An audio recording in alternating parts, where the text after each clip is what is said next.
And I am live again. I forgot my mic. Hello mga kakwento. Good morning, good afternoon, good evening, wherever you are tuning in. And to those who are watching or will watch the replay later, thank you, thank you, thank you. Welcome back to another episode of Kape at Kwento, Kwentong Pagbabago, where we keep it real about life, change, and growth, one coffee at a time. Ako po si Lori, a former OFW, a mother of two, the face behind Life with Lure business page, and now a proud digital business owner. So can you imagine, we're already on series 55 of My Kape at Kwento, Kwentong Pagbabago. Ang bilis ng panahon, right? So tonight, we'll talk about something na lahat tayo makaka-relate. Growing versus staying stuck.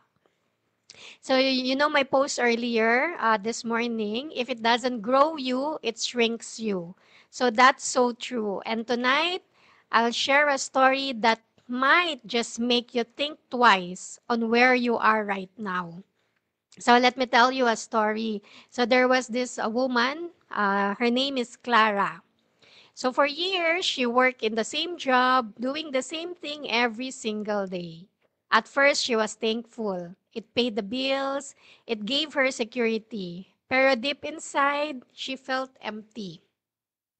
Like she wasn't moving forward. So one day, yung younger colleague niya asked her, Ate Clara, ito na ba talaga yung gusto mong gawin sa buhay mo? So that question hit her. She realized she wasn't growing anymore. She was shrinking. And that's what happens when we hold on to things, trabaho, habits, or even relationships that no longer help us grow. We stay because it's comfortable. Pero isipin mo, both growth and staying stuck, both are uncomfortable. So the difference, isa leads to growth, progress, isa keeps you trapped.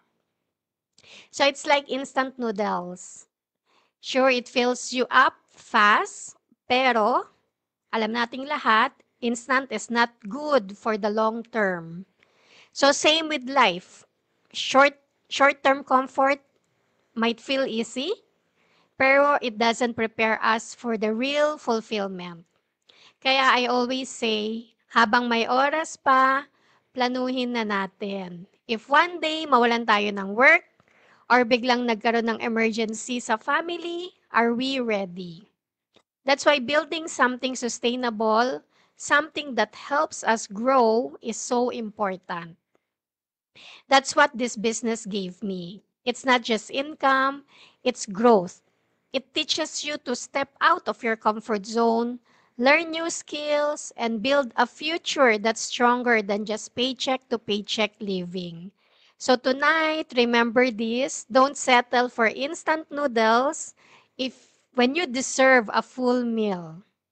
Don't settle for a job that keeps you small when you were made for more. Don't rush into a relationship that doesn't fulfill you because the right partner should lift you higher, not keep you stuck. Don't settle for someone who has no vision, no drive. Look for men like Coach Franco, doers, dreamers, leaders, someone who walks the talk and inspire you to grow. Because life is too precious to waste with things or people that shrink you. You deserve better. You deserve to rise higher. So ask yourself, am I growing or am I shrinking? Because growth may be uncomfortable, pero tandaan, staying stuck is also uncomfortable. So choose the one that takes you higher. So this is Lori reminding you, don't settle for less when you are created for more. So thank you for spending your time with me tonight, mga kakwento. Let's continue to open our hearts to new possibilities, open our minds to new ways of earning, and open our lives to true freedom. So see you again on my next episode of Kape at Kwento, Kwentong Pagbabago. Bring your coffee.